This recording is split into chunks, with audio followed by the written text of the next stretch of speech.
Hello,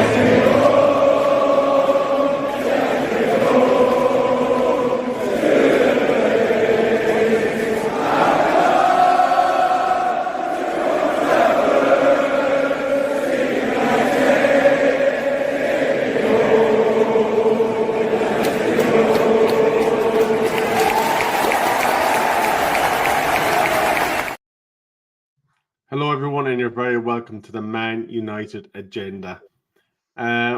As we all know, during the course of today, there has been a major meltdown on Twitter over possible takeover rumours. But before we get to all that, we at the Man United Agenda would like to congratulate the Man United women in their first ever Champions League game, winning 1-0 against Valorgorana. So fair play to them, and Maya Letizia scored the winning penalty. So I think it was just important to mention our women's team because they're the only ones that are representing us in Europe this year. Rebel. You are right though. But yeah, congratulations. You know I'm not a women's football watcher, so I'm glad you told me that because I wouldn't have had a clue, mate. No worries. Just a big hello to Jarl, to Stephanie Griffith, to Solo, Patrick Pillow, Bilal, and of course, Oi himself, Tony Lee. You're all very welcome. So, Mr. B, obviously, while we were at work, there was murmurings, there was whispers, there was all sorts of communication going on the Tinterweb regarding a post from the Saudi Minister for Sport yesterday. Right, and so it was his post that started the whole thing, or did he jump on afterwards or partway through? It was his one was the initial. It looks like his was the catalyst for all the talk that we had today. So come on then, what did he say, Rebel? Well, he suggested that investment or partial minority sale was coming to Manchester United yesterday. Now, before we get into his clarification tweet, which he released 2 hours ago, I'm going to go across a couple of the tabloids. I'm going to hit these really quick, and then we're going to have a chat about them before we go to our Saudi minister. So first up, consortium based in the UAE is understood to be considering making an offer for the Glazer family to buy Manchester United, and have already approached some ex-United players about coming on board. That's from Chris Wheeler in the Daily Mail. The Star. The Glazers are open to selling their stake in Manchester United for offers exceeding $5 billion. That's according to Crossy in the Star. Ben Jacobs is saying there's a mystery investor for Manchester United. It's not from Saudi Arabia. There are also denials from the Qatar side. United sources are in the dark, and they deny that anything is advanced or close. However, there could potentially be the possibilities that the Glazers are independently seeking to speak to investors. And then Simon Stone saying Manchester United sources have rejected claims made by Tuki Al-Sari. Apologies if I've made a bollocks of that. He's the Saudi sports minister. That the club is advanced in negotiations over sale to a new investor. Now, what they have achieved today, though, is a change in share price. Okay, so what's the? Come on, I know you. Yeah, that's what I like. What you got, Rebel? So over the course of today, they've got 1.4% of an increase in the share value. So obviously, I'd imagine shareholders would be delighted if this kind of strung on for a week or two, because it's a far cry from the share price of $33 per share that Sir Jim Ratcliffe paid for us just over a year and a half ago, isn't it? Approximately. Actually, it's nearly 2 years ago now at this stage. But obviously, this is benefiting shareholders. And I'd imagine there might be talk of investment. Project Stadium is obviously sitting there in the background. God only knows when it's coming. But, Mr. B, it seems to be that when any little drip of a nugget of a possibility of something happening at United comes out, we seem to get front page or back page headline news. Yeah, I say it's an international break. It's going to be worse next season when the international break goes on for 3 weeks. They'll be bringing up more nonsense, is what I'll call it at the moment, Rebel. I'm with Bilal. Spin, spin, spin. Whether it's spin or not, the fact that one tweet sent the whole fan base into meltdown is crazy. A lot of things need to be done first, I suppose. As you know, as you do, once you hear the news, you listen to a few of your more trusted YouTubers. I don't really listen to normal TV, so I was never going to find it on there. But there seems to be a lot of things that need to be done. You know, the stock exchange need to be obviously advised as to what's going on. Maybe once the deal is fully completed, not necessarily while talks are going on. But I think, Mr. B, just to clarify, there would be a requirement by Manchester United to declare if anything is happening on foot of the rumours now, because if they don't and it causes an artificial share spike, they could actually be found in a spot of bother with the stock exchange and subject to fines and whatnot. So obviously they can't afford to just let it spin on without challenging it, especially if it's false. I mean, look, I'm not going to say nothing's going on, but I'm very, very skeptical. Rebel. I know Mr. Solo for years before when he came in was saying to me that something's going to be happening, something's going to be happening, and I kind of poo-pooed it. Whether or not he's right, whether he's wrong, we'll find out. I'm just skeptical at the moment, Rebel. I know, we've got the stadium that they haven't even started building on yet. So I know everything is geared towards that side of things. I don't see it, Rebel. I don't see it. I don't see it at all. Yeah, I suppose let's get to the important tweet from the man himself. This is 2 hours ago. Obviously, let's understand that English is not his first language, so let's forgive his grammar. But yesterday's post about Manchester United's potential sale meant one thing: the club is in advanced negotiation phase with a new investor. Just to clarify, I am not the investor, nor are they from my nation. I'm posting this as a fan who wishes the deal to happen, though it might not necessarily happen. He wants it to happen, but it might not happen. I see. It's these kind of things. It might happen. It might not necessarily. I mean, he's covering his backside now, isn't he? You know what I mean? He's putting it down there, and now he's covering his ass. Oh, look, the Rebel. I mean, how much followers has he gained? You know. Well, he had 7.5 million before that. Okay then. Okay, well, maybe I'll take it back. I wasn't going to say he was a nobody, but I don't see it, Rebel. I don't see it, because if they're coming in and invest, whose shares are they going to be taking? Are they just going in for naming rights of an invisible stadium? They're not stupid. They're not going to do that. So, whose shares are they taking? They're not taking Ratcliffe's. And yeah. It's all about my head. We're just reporting as it goes. I can't say I've deep dived into anything. I'm not that kind of guy, as you probably know already.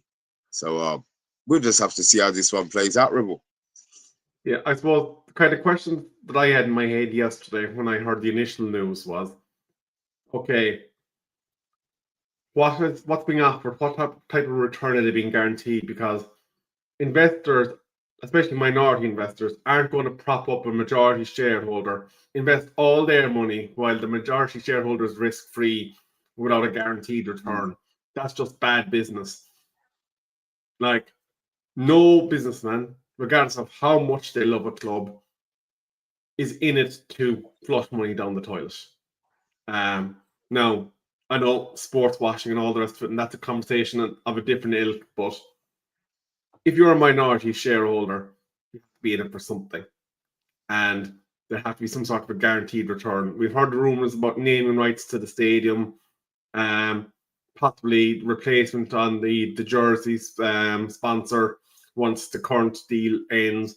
We've heard all these sort of kind of carrots that could potentially be offered. But look, I suppose we have to take it with a pinch of salt. This guy obviously is in circles where he's connected to people with money. And I suppose you have to respect his comment. But as United fans, we probably have to be realistic and say any money that's coming in is probably basically to keep us afloat and to possibly kickstart Project Stadium. So I don't think there's too much more we can say on the rumours. Before we go to our main story tonight, though, and spoiler alert, it's around one Harry Maguire. I suppose we ought to take a few comments. Johnny Hill talking about the Saudi minister. He's very big in boxing and everything like that. Seems to be a figurehead and got WWE and Saudi to work together. I would hope a guy like that doesn't post speculation. Well, that kind of supports his position in as a Saudi sports minister. So, as they say, he seems to come from a position of respect, but we'll have to wait and see. Any other comments there that tickle your fancy, Mr. B? No, they were just, sorry, not to be rude, but they were kind of waffling. The ones that I put up on screen are the ones that we needed to show. So on to the next one. Okay. Actually, I'm going to delay it slightly. This one is going to be just a 30-second mention. We could be subjected to yet another Winter World Cup. It's nearly 10 years down the line. But the 2034 World Cup, they are open to having it in the winter, and they are open to allowing it to dribble into 2035. So you could have 3 or 4 weeks around the Christmas period where leagues will be suspended and international football tournaments will be taking place.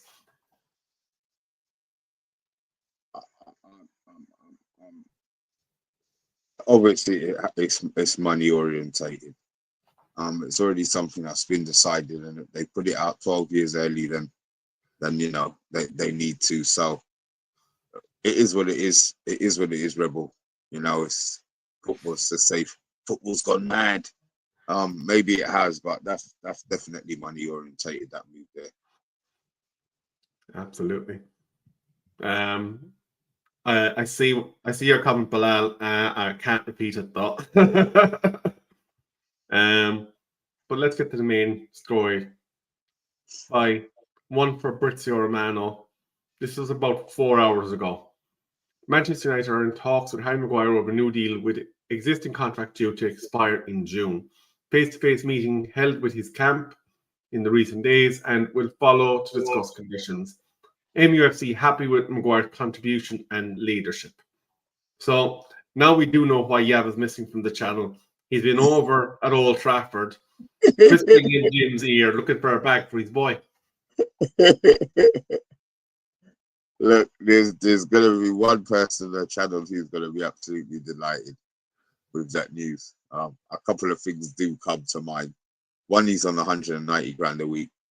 So if he's going to be a bit part player, which he is, let's be honest now, De Ligt's now taken his first team spot, and Euro and whoever else I would like to mention to go ahead of him. So it's probably maybe fifth choice.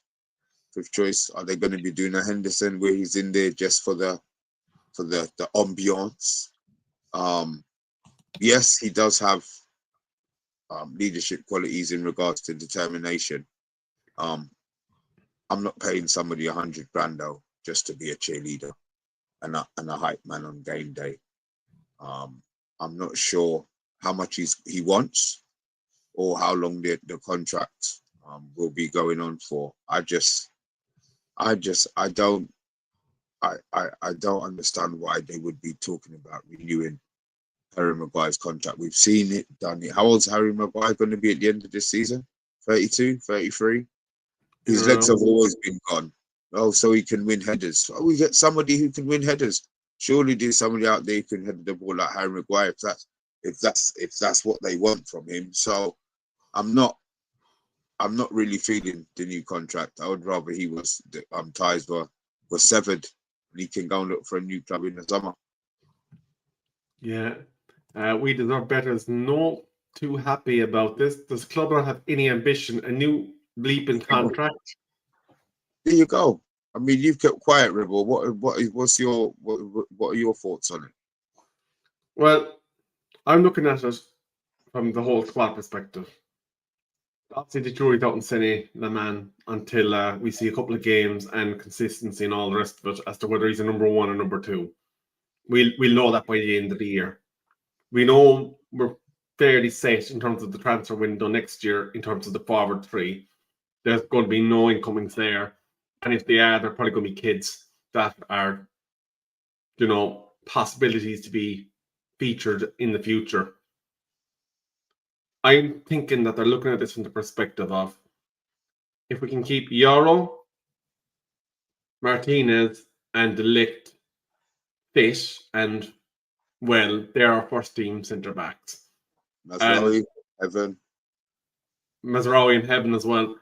And they're probably thinking if we keep Mads for another year or two, we can completely focus on midfield next year. And I said that. I think that's what they were going to do anyway. I kind of did say that. But yeah. Your mic's a bit low there, Mr. B. Sorry, I did say that before, Rebel, to be fair. I've been saying that. I think we're going to focus on central midfield. We need to anyway, but with the outgoings that we've got, I think that's a position that they're going to have to go with. Yeah. No, if he's coming in and he's taking a pay cut to 120, 130 grand a week, it's probably not the worst thing in the world just to ignore centre back for another year. So you would keep him, yeah? You would keep him. From the perspective of if it means that we can go after two top quality centre mids, then yeah. Because maximum paying, maximum you want to be paying. Maximum's 150. Anything more than How that. much? Max. How much? 150 max. For 2 years. 150k a week? Oh, Rebel, that's too much money for a big part player, man. Come on. I'm not being funny. I was thinking under 100 grand. He's not an international. He's not first choice. He's not captain. He's not club captain because he's in the group. 150 grand, Rebel. Jesus Christ, no, man. 95 grand. Start at 70 and top off at 95. So he's under 100 grand. There's no chance, bro. Yeah. Well, I suppose at the end of the day, it's probably going to come down to whether it makes sense in terms of the investment. We know we have a problem on the wing backs, and we know we have a problem in central midfield. We got a problem with our manager. Fuck's sake. You know what I mean? Well, I think after yesterday, we probably figured out that nothing's going to happen there until I wish we started 20 chat sports, but I think man would probably laugh at us. But look, Mr. B, I suppose when we look at our squad, Casimir's gone next year, more than likely. Yeah. Bruno, if you're to believe some of the ITKs, is 50-50 out the door. That leaves us with Cobby, who's going to be PO'd by the time we get to the end of the season because he ain't getting bare minutes. If he's still with us at the end of the season, January is going to be an absolute madness. So that leaves us with 0 midfielders, technically. Oh, okay. And no problem. So those 0 experience have exactly how much Premier League experience? Jesus Christ. Yeah, look, they're going to have to put for midfield. I think they're going to do something in January. Well, if you're to believe the people that are writing for the Brighton fan accounts, they think that Baliba's head's completely twisted and that he's left the building. So Brighton's hopes of kind of getting a better value for him next year have been damaged by the fact that this summer's debacle has probably affected his performances. So instead of gaining value, he might actually lower in value. Yeah, but they'll be honest, they know what his ceiling could be. the fact that he's had 3 months of bad football, well, September to will be December. I don't see his value maybe, falling off more than maybe 10, 15 million. So if they were asking for 100, they're still going to want 70 million. Are United willing to do that in January? Because, come the news to come just summer, we're not going to be the only ones in for him, let's be honest.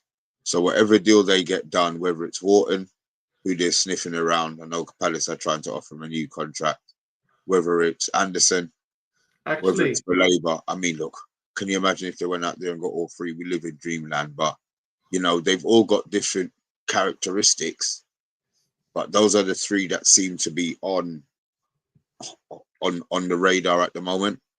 I mean, the fact that Big Andrew's gone in there and has destroyed Forest, maybe that will piss off Anderson a little bit. Obviously, I know he's been linked to Newcastle as well, but he could be pissed off that they sold him and doesn't want to go back. Is he a Geordie boy? Anderson, I'm not sure what his heritage is. Let me just have a quick look. But while I'm doing that, Mark Gahey of Sunderland or Crystal Palace. Yeah. Apparently, Manchester United, according to some of the lesser-known tabloids, are sniffing around trying to get him in January on a Bosman.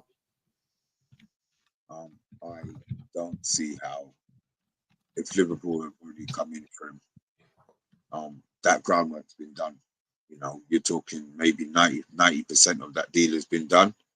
They say to him, no problem, we'll offer you another 20 million to sign and you're down for what you had. That won't be an issue. There's no chance we're getting Gahey. Tynan Weir, by the way, Newcastle. There you go. Then he'll go back to Newcastle. That's not even a situation with Anderson. So it's really it's really Wharton over Labour that they have to get in January. Yeah. Well, I suppose transfer rumours and all that, they're a bit down the road. The 350 odd million in transfer debt that we're in, the highest of any European club, is probably going to be Is this? Has it gone? I know that has it gone down from last season, Rebel? Has it gone up? Do you know? Maybe I should have. Given the payment, given that we probably brought it down by the payment that we'd have made, but then with all the 5-year agreements that we've had for Seshko and Bumo and Cunha, it's probably either returned to or gotten above where it was coming into last summer. So I suppose the only thing is, though, if we start getting those big wages off the books permanently, that's obviously going to cause a positive for Manchester United, obviously, because they're looking to keep their wages below. I get it. 250,000 now at this stage. I reckon they'll probably push to get it under 200,000. To be fair, maybe a marquee one will go in, but it would have to be the Dogs. You know what I mean? He would have to be the Dogs bees, mate, for him to come in on 250. I think they're pushing everybody, but definitely under 200. I mean, I get what they're doing. I understand it, and I get that. It wasn't going to happen overnight, and it's not going to happen overnight. Financially changing stuff, but I just wanted to know if it did decrease from what it was. I think this is a good one to finish on. This to be Barker's asked it. Have Manchester United lost credibility in the market in the last few seasons? No, shut up. No, but let's look at what we've done in terms of sales. The only person that we made a proper profit on was Garnacho to Chelsea.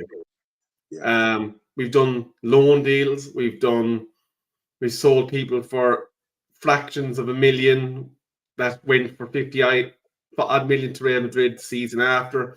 We've done so many poor decisions. We've given crazy contracts. Now, obviously, they're trying to address them in the last 2 years. But when you look at the last decade, we spent over $1 billion. And look at that squad. Yeah. Rebel, I get that. But see what you need to understand. Those were stuff you've got to do it for 2 years. You can't do it from before Ratcliffe came in. I understand we've been shit, but then if Ratcliffe comes in the next 7 years are better and improved, then people are still going to be saying, well, for the last 15 years, United's been run like this. There has to be some sort of cut-off point where we decide, okay, then I understand he's still in bed with the Glazers. I get it. So I'm just saying, on the whole, I don't think you can really say, it's 8 years. It's 8 years. He's been in for 2. He's caused a madness. Now, he's still causing the madness. Every time he opens his mouth, the whole world's listening. So he has to be careful on what he says. Obviously we spoke about the 3-year yesterday. That still hasn't simmered down. I know there's a lot of people still up in arms about that decision. So whatever he says, whatever he talks about, as I said, people are going to be listening to. So he has to really, really be careful in what he's doing and what he's saying, I suppose, Mr. B, as fans of the club, we would like to be in a position where we have our targets lined up coming into the summer window. And over the course of maybe the first 6 weeks, we're getting 80 to 90% of those across the line. This year, we got Cunha in out of nowhere. Surprised us all. Brilliant. Fantastic. But then we spent the next, 6-7 weeks messing around on the Mbumo deal. Sorry, Rebel. I was just the last part of it. I was just trying to see if there's any more comments to post up. Sorry, just repeat that last bit for me. I was just saying that ideally we'd like to see our business kind of lined up at the start of the transfer window, and then obviously maybe a couple of special cases at the end if if you have the room to do it. Rebel, every summer's the same, and every summer we get ourselves mad. This season they did okay, and we were still pissed in that 8-week period where Bruno didn't do anything. So, we all have our dreams, we all have our hopes. Look at Liverpool; they got all of their players in, spent all of their money early. They're in the sherbet at the moment, man. Yeah. So when they come in, So go on. Could you argue though that when they knew that they were in a bit of bother with the Mbumo deal and it was going to take time? Now there's all sorts of rumors about financial purposes and all the rest of it. That it could be looking to complete the likes of the Sene Lamine deal, so that wasn't hanging over our heads coming into transfer deadline day. That they could have been looking, if they were really interested in getting a striker, at moving that Sesko deal along early doors or targeting You got to remember with the Sesko deal, Arsenal really had the upper hand in that, didn't it? We had to take, because if Sesko had gone Arsenal, we would have got Gyökeres. So I think in that maybe that specific instance there, I think we didn't really have the power to do things. What I have heard though, from a couple of people, you just listen, is that we wanted Sesko last season. Sesko was our first choice last season, and because we didn't get him, we got Xerxes. Now Xerxes hasn't kicked. Xerxes played 82 minutes of Premier League football. So I would assume that he's gone in January. West Ham apparently have been linked with him. Do you think that would be a good move for him? Good move for West Ham. If he wants to stay in the Premier League, absolutely. Yeah. West Ham obviously have Nuno in charge of him, and he's probably going to ball into Nuno. Let's be fair about it. Counter attack. Well, look, everybody who seems to be leaving seems to be balling. We just don't have the games to play these players who are really fringe players. I put Mainu in that kind of category as well. By the way, just to finish, Rasmus Højlund, -9 as you called him, he scored again in international football tonight. Who are they playing? Bear with me. Talk amongst yourselves there in the comments while I'm looking for it. Xerxes and Bremo's back. Oh, yeah, and Bremo's going African Cup of Nations. Yes, we deserve better. So he's going to have to see. Well, he's going to have to give him some sort of game time before that. Then if that's what he's looking to do, yeah, you could be right there. He has 2 fans saying he's got 2. Oh, there you go. So, like, at the end of the day, he seems to be benefiting now from the confidence that having a Kevin De Bruyne sitting behind him does. A job that we'd have expected Bruno Fernandes to be doing, supplying his striker. You know, I'm not. You're Mikey in, yeah. So yeah, I'm not into all of this. He was shit. Let's It's not. Belarus, by the way. He scored a goal against Belarus. So he scored 10 goals, Italian league, where he can run and he's stronger than everybody else, and he scored 2 goals against Belarus. I don't have time for him. I'm never gonna accept that he's a decent striker. We saw him for 2 years, bro. Dorgu scored well, by the way. Dorgu. Oh, there you go. Oh, Belarus are great then if Dorgu scored.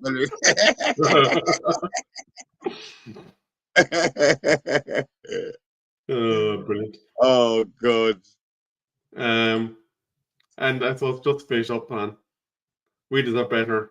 His grand could score a hat in Italy. But there you go. We have gone on for 30 minutes. This has been a shorter version of the United Agenda.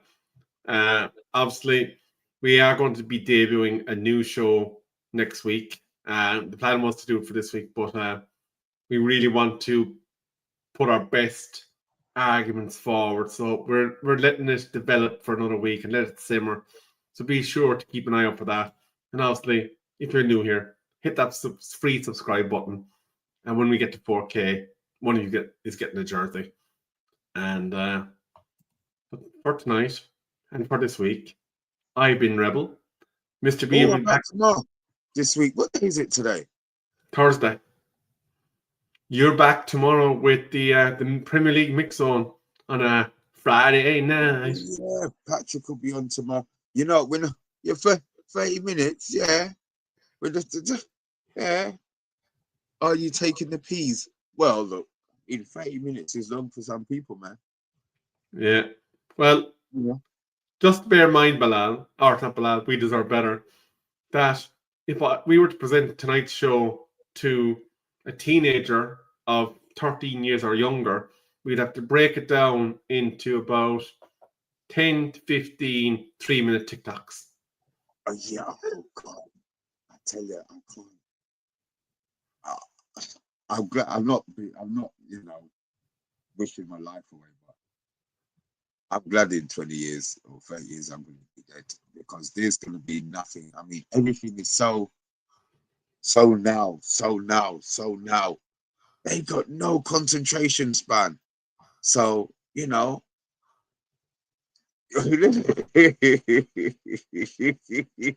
that bombshell, good night.